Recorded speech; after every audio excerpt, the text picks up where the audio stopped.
This is Channel 2 News, coverage you can count on. We need to make our government more responsive to the people that pay for it. Presidential hopeful Jeb Bush brought his campaign to the biggest little city to lay out his plan for managing public lands. Continuing coverage of Campaign 2016 tops Channel 2 News at 5 o'clock. The former Florida governor says public lands should be managed as a partnership between the federal government and, of course, local, state, and tribal leaders. Good evening. I'm Wendy DeMonte. I'm Kristen Remington. Thanks for being with us. And Jeb Bush laid out his plan right here in Reno today because, as you all know, public lands play a large role in economic activity like agriculture, like mining here in the Silver State, as well as recreation. Paul Nelson was at today's roundtable discussion and joins us now live here in the studio. Paul, what was his main focus today? Well, it was really cooperation, Kristen. Bush says the federal government tends to be more harmful than good sometimes, and that nobody knows public lands better than the people who live there. That's why he says more cooperation and communication is needed between Nevada and Washington.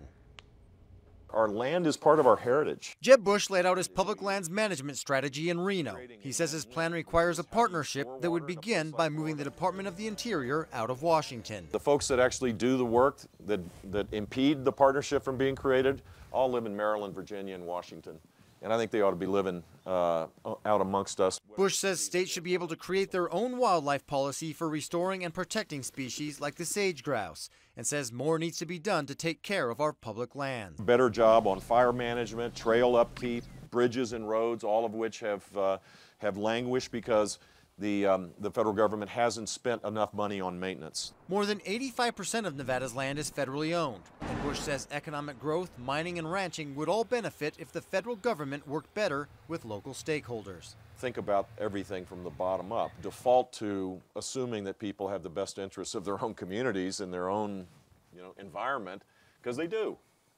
They just do. Citizens gathered nearby with their own message: keep public lands open. We just want people to know that Nevadans really care a lot about our public lands, and we don't want to see anything that detracts from that. Americans should be encouraged, not discouraged, to hunt, fish, and hike and camp and enjoy federal lands. Supporters say they like what they heard from Bush today, and also like his plan for education and immigration reform. His plan seems doable.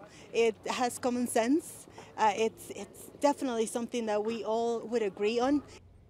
Bush says he already put these ideas in place in Florida while he was governor there with positive results. Now he wants to take it to the national level. The roundtable discussion lasted about an hour before he headed out for his next stop in Las Vegas. Covering the big story live in the studio, Paul Nelson, Channel 2 News.